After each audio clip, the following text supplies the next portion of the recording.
तर सगळ्यात आधी आपण साबुदाणे मिक्सरला लावून घेऊयात। इथे मी 1 वाटी एवढे साबुदाणे घेते। साबुदाणे भाजून वगैरे घ्यायची काहीच गरज नाहीये। अगदी आहे तसे साबुदाणे मिक्सरच्या भांड्यात घेतले। आता याची छान पावडर बनवून घेऊयात। ही बघा साबुदाण्याची पावडर बनवून घेतली आहे। अगदी आपला बारीक रवा असतो त्यापेक्षा सुद्धा बारीक पावडर तयार झाली आहे। आता यामध्ये 4 ते 5 तिखट हिरव्या मिरच्या घेऊयात। मिरच्यांचं प्रमाण आवडीनुसार कमी जास्त करू शकता। आता यामध्ये 2 मीडियम साईजचे बटाटे सालं काढून स्वच्छ धुवून कापून घेतलेत ते घेऊयात। कच्चे बटाटेच आपण घेतोय, उकडून घ्यायची गरज नाहीये। आता यामध्ये 1 वाटी एवढं पाणी घेऊन छान याची पेस्ट बनवून घेऊयात। वाटताना पाण्याची आवश्यकता वाटली तर अजून पाणी ॲड करू शकता।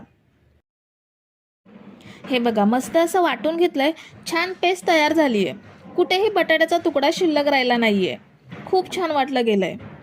आता हे आपण एका भांड्यात काढून घेऊयात।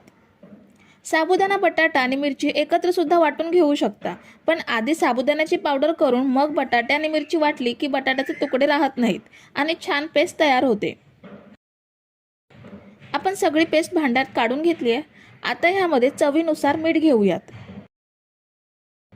आणि अर्धी वाटी पाणी ॲड करूयात। पुन्हा एकदा सगळं छान एकजीव करून घ्यायचं आहे। आपण सगळं छान एकजीव करून घेतलंय। आता यावर झाकण ठेवून 5 मिनिटे साबुदाणा पावडर छान भिजवून घेऊयात। साबुदाणा पावडर भिजेपर्यंत आपण भजीसोबत खाण्यासाठी उपवासाची चटपटीत चटणी बनवून घेऊयात। चटणीसाठी मिक्सरच्या भांड्यात 1 कप कोथिंबीर घेऊयात। कोथिंबीरच्या निम्मे पुदिन्याची पाने घ्यायची आहेत। 4 तिखट हिरव्या मिरच्या घेऊयात। मिरच्यांचं प्रमाण आवडीनुसार कमी जास्त करू शकता। 1 लहान चमचा जिरं घेऊयात। 1 इंच आलं घ्यायचं आहे। 1 चमचा साखर घेऊयात। अर्धा लिंबाचा रस पिळून घेते। चवीनुसार मीठ घ्यायचं आहे आणि आवश्यकतेनुसार पाणी घेऊन चटणी छान वाटून घेऊयात। ही बघा आपली मस्त चटपटीत हिरवीगार चटणी तयार। ह्या चटणीमध्ये तुम्ही जे उपवासाला खात नसाल ते साहित्य स्किप करू शकता। तर आपण 5 मिनिटे साबुदाणा पावडर छान भिजवून घेतली आहे। साबुदाण्याचं मिश्रण पहिल्यापेक्षा घट्ट झालंय आणि साबुदाण्याची पावडर सुद्धा छान नरम झाली आहे। आता आपण याची भजी फ्राय करून घेऊयात। इथे मी कढईमध्ये तेल तापायला ठेवलंय। तेल चांगलं गरम झालंय, ह्यामध्ये भजी सोडूयात। भजी अगदी लहान लहान सोडायच्या म्हणजे पटापट फ्राय होतात। तेल चांगलं कडकडीत गरम झाल्यावरतीच भजी तेलात सोडायच्या, नाहीतर एकमेकांना चिकटू शकतात। गॅसची फ्लेम मीडियम टू हाय ठेवून भजी फ्राय करून घ्यायच्या। जोपर्यंत भजीला हलका सोनेरी रंग येत नाही तोपर्यंत भजी परतायची नाही। आता भजीला हलका सोनेरी रंग यायला सुरुवात झाली आहे। भजी आपण परतून घेऊयात आणि छान फ्राय करून घेऊयात। तुम्ही जर इथेपर्यंत रेसिपी बघताय तर तुम्हाला एक विनंती आहे की व्हिडिओला एक लाईक जरूर करा। तर ही बघा अगदी साधारण 2 ते 3 मिनिटातच भजीला मस्त सोनेरी रंग आलाय। आता तेल नितळून काढून घेऊयात आणि बाकीच्या मिश्रणाच्या भजी सुद्धा अशाच बनवून घेऊयात। ह्या बघा आपण मस्त अशा साबुदाण्याच्या झटपट नायलॉन कुरकुरीत भज्या बनवून घेतल्यात। ह्यासाठी कसलीही खटपट नाहीये, अगदी झटपट होणारा उपवासाचा हा पदार्थ आहे।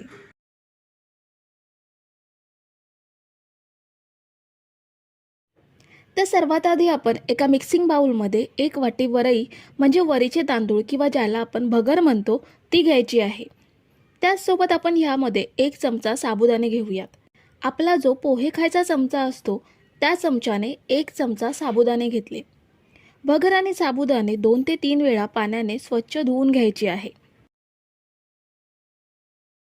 तर इथे मी वरीचे तांदूळ आणि साबुदाणे धुवून घेतलेत। आता यामध्ये पुरेसं पाणी घेऊन हे आपण 1 तास भिजत ठेवूयात। तर मी वरीचे तांदूळ आणि साबुदाणे 1 तास भिजवून घेतले। आता यामधील सगळं पाणी गाळून टाकायचं आहे। पाणी गाळून झाल्यावर आपण हे मिक्सरच्या जारमध्ये घेऊयात।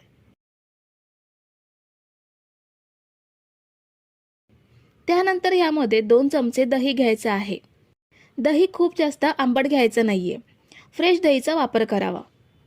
हे मिश्रण वाटताना आपल्याला पाण्याचा अजिबात वापर करायचा नाहीये, घट्टसर वाटून घ्यायचं आहे।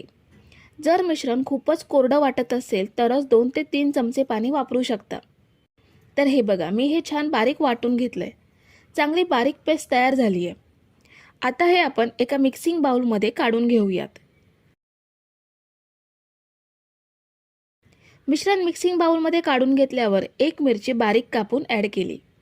अर्धा इंच आलं मी बारीक किसून ह्यामध्ये ॲड केलं. जर तुम्ही आलं उपवासाला खात नसाल तर नाही वापरला तरीही चालेल. चवीनुसार मीठ घ्यायचं आहे. आता हे सगळं छान एकजीव करूयात आणि हे मिश्रण आपल्याला साधारण मिनिटभर फेटून घ्यायचं आहे, म्हणजे मिश्रण थोडं हलकं बनेल.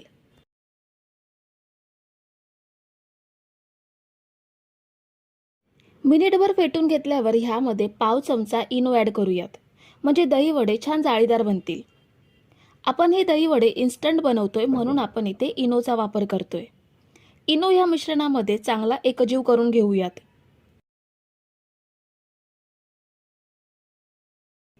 इनो आपण मिक्स करून घेतलाय. आता ह्याचे वडे तळायचे आहेत. इथे मी कढईमध्ये तळण्यासाठी तेल घेतलंय. तेल मीडियम गरम आहे. खूप जास्त धूर येईपर्यंत गरम करून घेतलं नाहीये किंवा कमी गरम सुद्धा नाहीये. ह्यामध्ये चमच्याने बॅटर सोडूयात. बॅटर तेलात सोडल्यावर लक्षात येईल तेल अगदी मीडियम गरम आहे. आपण हे दही वडे मध्यम आचेवरती फ्राय करून घेणार आहोत. मंद आचेवरती अजिबात तळायचे नाहीयेत, कारण मंद आचेवरती तळल्यावर हे वडे तेलकट होतील किंवा कडक होण्याची शक्यता असते. म्हणून आपण हे मध्यम आचेवरतीच तळून घेणार आहोत. तर आपण हे अलटून पलटून हलक्या बदामी रंगात फ्राय करून घेऊयात.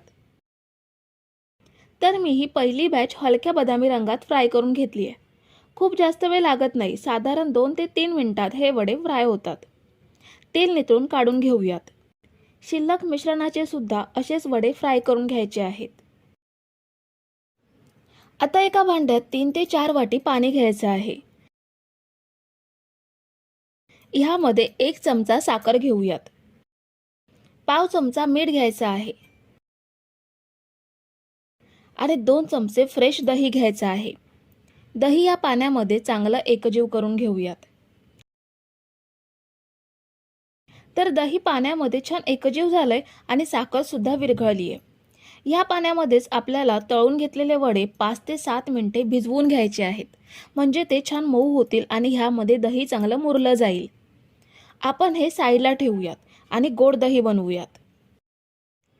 एका भांड्यामध्ये 1 वाटी दही घ्यायचं आहे. इथे सुद्धा आपल्याला फ्रेश दही घ्यायचं आहे. खूप जास्त आंबट दहीचा वापर करू नका. मी इथे घेतलेलं दही घट्ट आहे म्हणून पाव वाटी पाणी ॲड करते. तुम्ही जर पातळ दही घेतलं असेल तर पाण्याचा वापर करायची गरज नाहीये. 4 चमचे साखर घेऊयात. दही फ्रेश असल्यामुळे 4 चमचे साखर घेते.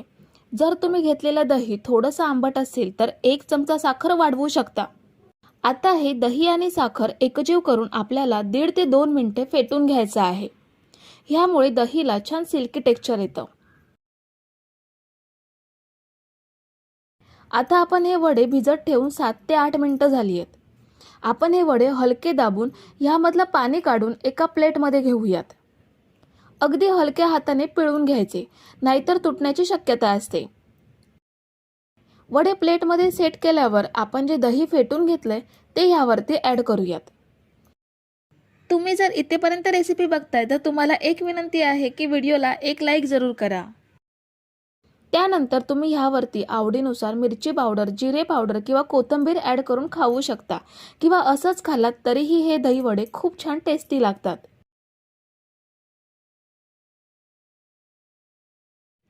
उपवासाचा डोसा बनवण्यासाठी आपण एका मिक्सिंग बाउलमध्ये 1 वाटी भगर घेऊयात. भगरीला काही भागात वरीचे तांदूळ किंवा वरी असे सुद्धा म्हणतात. ही भगर किंवा वरी आपण 2 ते 3 वेळा पाण्याने स्वच्छ धुवून घेऊयात.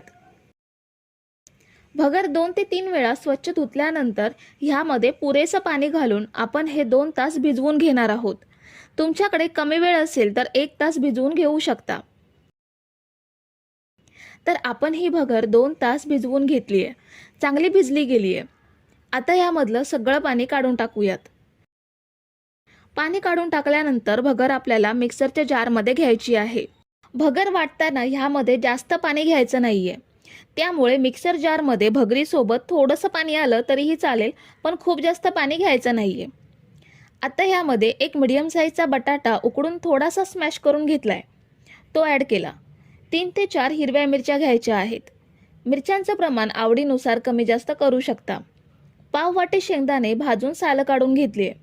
ह्याऐवजी तुमच्याकडे जर शेंगदाण्याचा कूट बनवून ठेवला असेल तर तो घेतला तरीही चालेल. पाव वाटी दही घेऊयात. दही फ्रेश घ्यायचं आहे, खूप जास्त आंबट घ्यायचं नाही आहे. त्याच वाटीने थोडंसं अगदी पाव वाटी पाणी होईल एवढं पाणी घेऊयात. आता मिक्सरला छान बारीक प्युरी बनवून घ्यायची आहे. तुम्ही जर मिक्सरचं लहान भांडं घेतलं असेल तर हे साहित्य तुम्ही 2 वेळा मिक्सरला बारीक करून घेऊ शकता. तर आपण हे छान बारीक प्युरी बनवून घेतली आहे. कुठेही मिरचीचा तुकडा किंवा शेंगदाणा राहिला नाही आहे. आता हे सगळं मिश्रण एका भांड्यात काढून घेऊयात. त्याचसोबत आपल्याला ह्यामध्ये अर्धा चमचा चवीनुसार मीठ घ्यायचं आहे. आता सगळं छान मिक्स करूयात. डोसे बनवण्यासाठी हे मिश्रण घट्ट आहे. आपल्याला हे थोडंसं पातळ करून घ्यायचं आहे. त्यासाठी अगदी पाव वाटी एवढं पाणी मिक्सर जारमध्ये घेऊन मिक्सर जारला लागलेलं मिश्रण बाउलमध्ये घेऊयात. आता हे मिश्रण आपल्याला 3 ते 4 मिनटं असं एकाच डायरेक्शनमध्ये ढवळून घ्यायचं आहे. त्यामुळे मिश्रणामध्ये एअर बबल्स तयार होतील आणि डोशाला छान एकसारखी जाळी पडेल. उपवासाचा डोसा असल्यामुळे आपण ह्यामध्ये सोडा किंवा इनो वापरणार नाही, म्हणून आपल्याला ही प्रोसेस करायची आहे. तर आता आपण हे एकाच डायरेक्शनमध्ये 3 ते 4 मिनटे फेटून घेतलंय. आता ह्याचे डोसे बनवून घेऊयात. इथे मी गॅसवरती नॉनस्टिक पॅन ठेवलाय. पॅन सर्वात आधी चांगला गरम करून घ्यायचा. चांगला गरम झाल्यावर ह्यावर तेल किंवा तूप लावून घ्यायचं. त्यानंतर गॅस स्लो करायचा आणि लगेच पॅनवरती पाणी शिंपडून घ्यायचं. पाणी आपल्याला टिश्यूने किंवा कॉटनच्या कापडाने संपूर्ण पुसून घ्यायचं आहे. पाणी पुसून झाल्यावर लगेच यावरती डोशाचं बॅटर घेऊन डोसा छान पसरवून घ्यायचा. डोसा पसरवून झाल्यानंतर गॅसची फ्लेम वाढवायची आणि मध्यम आचेवरती डोसा भाजून घ्यायचा. डोशाची वरची बाजू ट्रान्सपरंट झाली की वरून पुन्हा आवडीनुसार तेल किंवा तूप लावून घ्यायचं आणि डोसा परतून घ्यायचा. हे बघा, खूप छान रंग आलाय डोशाला. दुसरी बाजू साधारण अर्धा मिनिट भाजून घ्यायची.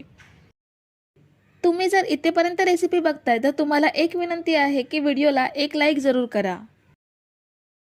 दुसरी बाजू सुद्धा भाजून घेतल्यावर डोसा पॅनमधून काढून घ्यायचा. हा बघा, खूप छान डोसा तयार झालाय. ह्याच पद्धतीने बाकीचे डोसे पण असेच बनवून घेऊयात. गॅसची फ्लेम स्लो करून पॅनचं तापमान कमी झाल्यावरती डोसा पसरवून छान असा भाजून घ्यायचा. हे बघा, आपले मस्त असे जाळीदार डोसे तयार आहेत. तुम्ही हे दही किंवा उपवासाच्या चटणीसोबत खाऊ शकता. खूप छान लागतात. सांगितलेल्या पद्धतीने बनवलात तर मस्त असे कुरकुरीत होतात.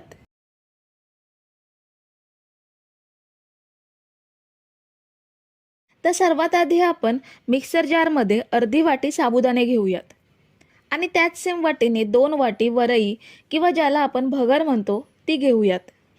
आता याची छान पावडर बनवून घ्यायची आहे. खूप जास्त बारीक झाली नाही तरीही चालेल. जेवढा बारीक रवा असतो तेवढी बारीक पुरेशी आहे. आता एका खोलगट पॅनमध्ये 2 चमचे तेल घेऊयात. तेल गरम झाल्यावर अर्धा चमचा जिरं घ्यायचं आहे. 3 ते 4 हिरव्या मिरच्या बारीक कापून घ्यायच्या आहेत. जिरं आणि मिरची तेलात छान परतून घेऊयात. फोडणी मिनिटभर परतल्यानंतर ह्यामध्ये 3 वाटी पाणी घ्यायचं आहे. ज्या वाटीने साबुदाणे आणि वरई घेतली आहे त्याच सेम वाटीने 3 वाटी पाणी घेतलंय. पाण्यामध्ये चवीनुसार अर्धा चमचा मीठ घेऊयात. आता पाणी गरम झालं की ह्यामध्ये आपल्याला बनवलेली पावडर ॲड करायची आहे. पाण्याला उकळी यायची वाट बघायची नाहीये, कारण उकळी आल्यानंतर पावडर ॲड केली की त्याचे गट्टे होण्याची शक्यता असते. त्यामुळे पाणी थोडं गरम असताना पावडर ओतून छान मिक्स करून घ्यायची. मिक्स केल्यानंतर आपल्याला हे थोडं घट्ट करून घ्यायचं आहे. जास्त वेळ लागत नाही, अगदी काही सेकंदामध्ये लगेच घट्ट होतं. हे बघा, पॅनपासून सेपरेट होतंय आणि छान गोळा तयार होतोय. परफेक्ट घट्ट झालंय. आता गॅस बंद करूयात आणि हे आपण एका भांड्यात काढून थोडं कोमट करून घेऊयात. आता वरई आणि साबुदाण्याचं मिश्रण थोडं थंड झालंय, म्हणजे आपण हाताने मळू शकतो एवढं थंड आहे. तर ह्यामध्ये आधी 2 मीडियम साईजचे बटाटे उकडून घेतले ते ॲड करूयात. बटाटे ह्या पद्धतीने किसणीने किसून घेऊ शकता किंवा स्मॅशरने स्मॅश करून नंतर ॲड करू शकता. बटाटे ॲड केल्यानंतर अर्धी वाटी कोथिंबीर घेऊयात आणि बटाटे ॲड केल्यामुळे थोडंसं मीठ ॲड करूयात. वरई आपण आधीच मीठ घालून शिजवून घेतली आहे, तर त्याचा अंदाज घेऊन मग बटाट्यांसाठी मीठ ॲड करायचं. आता सगळं छान मिक्स करूयात. तुम्ही उपवासाला ह्यामधील जे पदार्थ खात नसाल ते नाही वापरलात तरीही चालेल. तर हे बघा, आपण हे हाताने छान मिक्स केलंय. आता याचे समान 2 भाग करून घेऊयात. इथे मी अशी प्लेट घेतली आहे. प्लेटचा तळाचा भाग वरच्या साईडला ठेवायचा आणि यावर 1 चमचा तेल घेऊन प्लेटला तेल चांगलं लावून घ्यायचं. तेल लावून झाल्यावर आपण जे मिश्रणाचे 2 भाग करून ठेवलेत त्यामधील 1 भाग घ्यायचा आणि ह्या पद्धतीने चमच्याने पसरवून घ्यायचा. असा चमचा नसेल तर लाटण्याला तेल लावून लाटून घेऊ शकता. मिश्रण पसरवून झाल्यावर आपल्याला हे कापून घ्यायचं आहे. सर्वात आधी आपण हे चौकोनी आकारात कापून घेऊयात. तुम्हाला असेच चौकोनी शेप ठेवायचे असतील तर असेच ठेवू शकता किंवा मी ह्यांना मधून कापून त्रिकोण आकार देते, तसे आकार देऊ शकता किंवा गोल झाकण घेऊन गोल आकारात सुद्धा कापून घेऊ शकता. प्लेटला तेल लावल्यामुळे हे पीसेस सुरीने अगदी सहज प्लेटपासून सेपरेट करता येतात. आता मी गॅसवरती कढई ठेवली आहे, त्यामध्ये तळण्यासाठी तेल सुद्धा घेतले. तेल आपल्याला चांगलं गरम करून घ्यायचं आहे आणि मगच हे पीसेस तेलात सोडायचे आहेत. तेल चांगलं गरम नसेल तर हे पीसेस तेलात विरघळू शकतात. आता हे आपल्याला मीडियम टू हाय फ्लेमवरतीच फ्राय करून घ्यायचे आहेत. पीसेस तेलात सोडल्यानंतर लगेच झारा लावायचा नाहीये. 2 मिनिटांनी परतून घेऊयात. हाय फ्लेमवरतीच हे फ्राय करून घ्यायचे. साधारण 3.5 ते 4 मिनिटातच छान सोनेरी रंगात तळले जातात. आता हे तेल निथळून काढून घेऊयात आणि बाकीचे पीसेस सुद्धा असेच फ्राय करून घेऊयात. ह्या कुरकुरीत पदार्थासोबत खाण्यासाठी उपवासाची हिरवीगार चटपटीत चटणी बनवून घेऊयात. मिक्सर जारमध्ये 1 कप कोथिंबीर स्वच्छ धुवून कापून घेतली. कोथिंबीरच्या निम्मे पुदिन्याची पाने घ्यायची आहेत. त्याचसोबत घेऊयात 4 तिखट हिरव्या मिरच्या, 1 टीस्पून जिरं, 1 इंच आलं, 1 चमचा साखर, अर्ध्या लिंबाचा रस आणि चवीनुसार मीठ. आता थोडंसं पाणी घेऊन चटणी छान वाटून घेऊयात. ही बघा, आपली मस्त हिरवीगार चटपटीत चटणी तयार आहे. तर आपण सगळे पीसेस फ्राय करून घेतलेत. ह्यांना तुम्ही कुरकुरीत समोसे म्हणू शकता, पॅटीस म्हणू शकता किंवा कटलेटसुद्धा म्हणू शकता. चवीला खूप छान लागतात. शिवाय झटपट होणारा मस्त कुरकुरीत पदार्थ आहे. तर मंडळी, रेसिपी कशी वाटली हे कमेंट करून नक्की सांगा आणि व्हिडिओला न विसरता लाईक करा. रेसिपी तुमच्या मित्रमैत्रिणींसोबत शेअर करा आणि चॅनलला सबस्क्राईब केलं नसेल तर लगेच सबस्क्राईब करून घ्या. थँक्यू.